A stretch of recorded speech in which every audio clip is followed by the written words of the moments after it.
Lawrence Fenech, ex-kap eżekuttiv tal-entità pubblika Malta Air Traffic Services, kien ikkundannat 2 snin ħabs sospiżi għal 4 snin. Dan wara l-instab ħati ta' frodi meta kienet iservi ta' kap eżekuttiv ta' din l-entità. Fil-fatt Fenech ammetta l-akkużi kontra tiegħu u dan kien ikkunsidrat meta ngħatat is-sentenza. Minn barrek il-qorti ordnat interdizzjoni ġenerali perpetwa fil-konfront ta' Fenech. Il-Maġistrat Aron Buġej ordna wkoll lil Lawrence Fenech biex iħallas is-somma ta' 25,000 euro lil Malta Air Traffic Services. Iżda l-każ ta' Lawrence Fenech ma ntemx hawnhekk.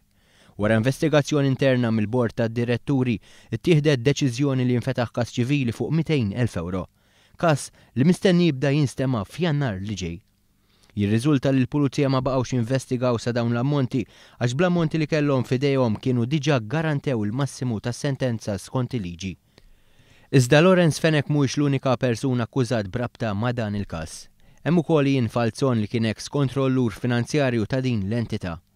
Kontra Falzon il-każ kriminali jkompli jinstema' fit-28 ta' Novembru.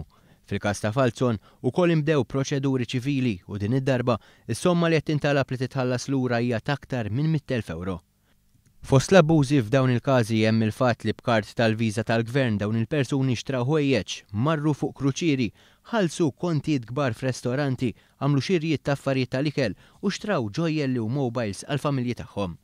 Jidher li kien hemm ukoll każi ta' double dipping practice danu meta impjegat iħallas bil-kards tal-kreditu tal-kumpanija għal servizzi u oġġetti li jixtri wara jgħaddi l-irċevuti ta' dawn l-istess affarijiet biex jieħu rifużjoni mill-kont tal-istess kumpanija.